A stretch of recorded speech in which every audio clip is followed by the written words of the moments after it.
యుద్ధంలో అమెరికా తన విశ్వరూపాన్ని చూపిస్తోంది. ఇరాన్ ని కోలుకోలేని దెబ్బతీసేందుకు అగ్రరాజ్యం ఇప్పుడు తన వద్ద ఉన్న అత్యంత శక్తివంతమైన ఆయుధాలను ప్రయోగిస్తోంది. భూగర్భంలో కిలోమీటర్ల లోతున ఉన్న ఆయుధ నిల్వ కేంద్రాలే లక్ష్యంగా 5,000 పౌండ్ల బరువున్న బాంబులతో విరుచుకు పడుతోంది.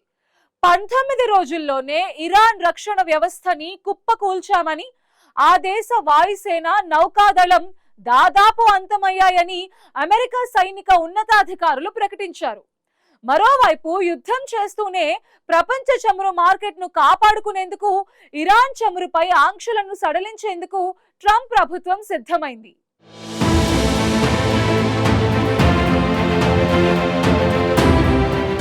పశ్చిమాసియాలో కొనసాగుతున్న సైనిక ఉద్రిక్తతల మధ్య ఇప్పుడు అమెరికా చేపట్టిన భారీ ఆపరేషన్ ప్రపంచ దృష్టిని ఆకర్షిస్తోంది. ముఖ్యంగా ఆపరేషన్ ఎపిక్ ఫ్యూరీ పేరుతో ఇరాన్పై అమెరికా చేపట్టిన దాడులు తీవ్ర స్థాయికి చేరుకున్నాయి. ఈ ఆపరేషన్లో భాగంగా ఇరాన్లోని భూగర్భ ఆయుధ నిల్వ కేంద్రాలను లక్ష్యంగా చేసుకుని 5,000 పౌండ్ల బరువున్న అత్యంత శక్తివంతమైన బంకర్ బస్టర్ బాంబులను ప్రయోగించినట్లు అమెరికా సైన్యం ప్రకటించింది. ఈ దాడులు కేవలం 1 రోజు 2 రోజుల చర్యలు కాకుండా గత కొద్ది వారాలుగా కొనసాగుతున్న సమగ్ర సైనిక వ్యూహంలో భాగమని స్పష్టమవుతోందని విశ్లేషకులు చెబుతున్నారు. వాషింగ్టన్లో నిర్వహించిన విలేకరుల సమావేశంలో America joint chiefs of staff chairman ఈ వివరాలను వెల్లడించారు. ఫిబ్రవరి 28 నుంచి ఇప్పటి వరకు ఇరాన్లోని 7,000కు పైగా లక్ష్యాలపై దాడులు జరిపినట్లు ఆయన తెలిపారు. ఈ లక్ష్యాల్లో యాంటీషిప్ మిసైళ్లు, నౌకాదళ ఆయుధ నిల్వ కేంద్రాలు, సముద్ర మైన్ల నిల్వ ప్రాంతాలు, అలాగే భూగర్భ స్థావరాల్లో దాచిన యుద్ధ సామాగ్రి ఉన్నాయని వివరించారు. ముఖ్యంగా ఇరాన్ తన నౌకాదళ సామర్థ్యాన్ని దాచుకునే ప్రయత్నంలో భూగర్భ స్థావరాలను వినియోగిస్తున్నదని, వాటినే లక్ష్యంగా చేసుకుని బంకర్ బస్టర్ బాంబులతో దాడులు చేసినట్లు తెలిపారు.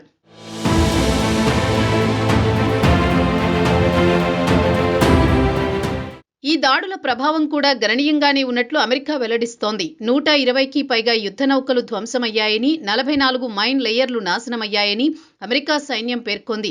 ఇది ఇరాన్ సముద్ర యుద్ధ సామర్థ్యంపై పెద్ద దెబ్బగా భావిస్తున్నారు. ముఖ్యంగా హార్మూజ్ జలసంధి పరిసర ప్రాంతాల్లో ఇరాన్ తన ప్రభావాన్ని చూపేందుకు వినియోగించే మైన్ల వ్యవస్థపై ఈ దాడులు ప్రభావం చూపే అవకాశం ఉంది. ఇక అమెరికా వ్యూహం కేవలం ప్రస్తుత స్థావరాలను ధ్వంసం చేయడానికే పరిమితం కాలేదు. ఇరాన్ తూర్పు ప్రాంతాల దిశగా కూడా వైమానిక దాడులను విస్తరిస్తున్నట్లు డ్యాన్ కెయిన్ తెలిపారు. ఇరాన్ భవిష్యత్తులో ఇరుగు పొరుగు దేశాలపై దాడులు చేసే సామర్థ్యాన్ని పూర్తిగా దెబ్బతీయడమేనని ఈ దాడుల లక్ష్యంగా కనిపిస్తోంది. అదే సమయంలో అమెరికా రక్షణ మంత్రి పీట్ హెగ్సెత్ కూడా ఈ ఆపరేషన్పై కీలక వ్యాఖ్యలు చేశారు. తమ దాడుల వల్ల ఇరాన్ బాలిస్టిక్ క్షిపణుల తయారీ సామర్థ్యం గణనీయంగా తగ్గిపోయిందని తెలిపారు.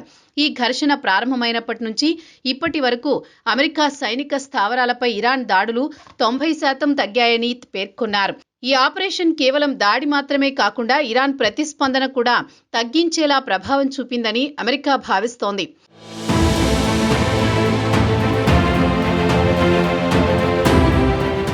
ఇక ఇరాన్ గగనతల రక్షణ వ్యవస్థ పూర్తిగా ధ్వంసమైందని పీట్ హెగ్సెత్ కీలక వ్యాఖ్యలు చేశారు. దీనివల్ల ఇరాన్లోని వందలాది పారిశ్రామిక, రక్షణ, తయారీ యూనిట్లపై అమెరికా నేరుగా వైమానిక దాడులు చేయగలిగిందని తెలిపారు. ఒకసారి గగనతల రక్షణ కూలిపోతే ఆ దేశ రక్షణ వ్యవస్థ మొత్తం బలహీనపడుతుందనేది ఈ దాడులతో స్పష్టమైంది. ఇక నౌకాదళానికి సంబంధించిన నష్టం కూడా భారీగానే ఉందని అమెరికా చెబుతోంది. 120కి పైగా యుద్ధ నౌకలు, 11 జలాంతర్గాములు ధ్వంసమయ్యాయని లేదా మునిగిపోయాయని పీట్ హెగ్సెత్ తెలిపారు. తదుపరి దశలో ఇరాన్ నౌకాదళ స్థావరాలను పూర్తిగా నిర్వీర్యం చేయాలని లక్ష్యంగా పెట్టుకున్నట్లు తెలిపారు. గురువారం రోజున అత్యంత భారీ దాడులకు కూడా రంగం సిద్ధం చేసినట్లు తెలిపారు. ఈ యుద్ధంపై అమెరికా లక్ష్యాలను కూడా స్పష్టంగా వెల్లడించారు. తమ షరతుల ప్రకారం నిర్ణయాత్మక విజయం సాధించడమే లక్ష్యమని పీట్ హెగ్సెత్ తెలిపారు. అయితే ఇది దీర్ఘకాలిక యుద్ధంగా మారదని ఆయన స్పష్టం చేశారు. యుద్ధం ఎలా సాగాలి, ఎప్పుడు ముగియాలి అనే అంశాలను అధ్యక్షుడు ట్రంప్ నిర్ణయిస్తారని తెలిపారు. దీంతో ఈ ఆపరేషన్ పూర్తిగా రాజకీయ, సైనిక వ్యూహాల కలయికగా సాగుతున్నట్లుగా కనిపిస్తోందని విశ్లేషకులు చెబుతున్నారు. ఇక గత యుద్ధాలతో పోలిస్తే ఇది భిన్నమని కూడా ఆయన పేర్కొన్నారు.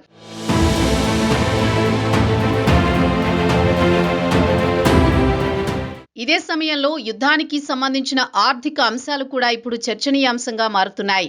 ఈ యుద్ధాన్ని కొనసాగించేందుకు సుమారు $200 బిలియన్ నిధులు అవసరమని అమెరికా రక్షణ శాఖ వైట్ హౌస్ ను కోరినట్లు తెలుస్తోంది. దీనిపై స్పందించిన పీట్ హెగ్సెత్ ఆ మొత్తం మారొచ్చని తెలిపారు. ఈ ప్రతిపాదనను అమెరికా కాంగ్రెస్ కు తీసుకువెళ్లనున్నామని, అక్కడ మద్దతు లభిస్తుందని ఆశాభావం వ్యక్తం చేశారు. మరోవైపు ఆర్థిక, ఇంధన రంగాల్లో కూడా అమెరికా వ్యూహాత్మక నిర్ణయాలు తీసుకుంటోంది. ప్రపంచ ఇంధన మార్కెట్లో స్థిరత్వం కోసం ఇరాన్ ముడి చమురుపై ఉన్న ఆంక్షలను సడలించే అంశాన్ని పరిశీలిస్తున్నట్లు అమెరికా ఆర్థిక మంత్రి స్కాట్ బెసెంట్ తెలిపారు.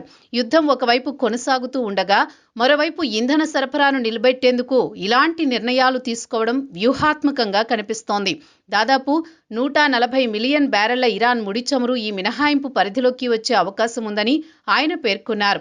ఇది ప్రపంచానికి 10 నుంచి 14 రోజుల సరఫరాకు సరిపోతుందని అంచనా వేస్తున్నారు. ఈ నిర్ణయం తీసుకోకపోతే ఇరాన్ చమురు మొత్తం చైనాకే వెళ్లే ప్రమాదం ఉందని కూడా ఆయన హెచ్చరించారు.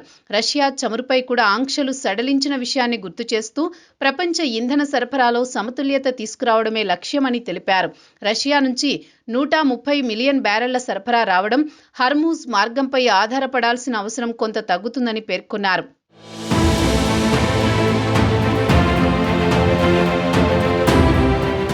మొత్తానికి అమెరికా ఇరాన్ను ఉక్కిరిబిక్కిరి చేస్తోంది. అటు బాంబులతో సైన్యాన్ని నాశనం చేస్తూనే ఇటు చమురు మార్కెట్ను నియంత్రిస్తూ ఇరాన్ ఆర్థిక మూలాలను దెబ్బతీస్తోంది. నిర్ణయాత్మక విజయం సాధించే వరకు తగ్గేదే లేదని ట్రంప్ సర్కారు స్పష్టం చేసింది.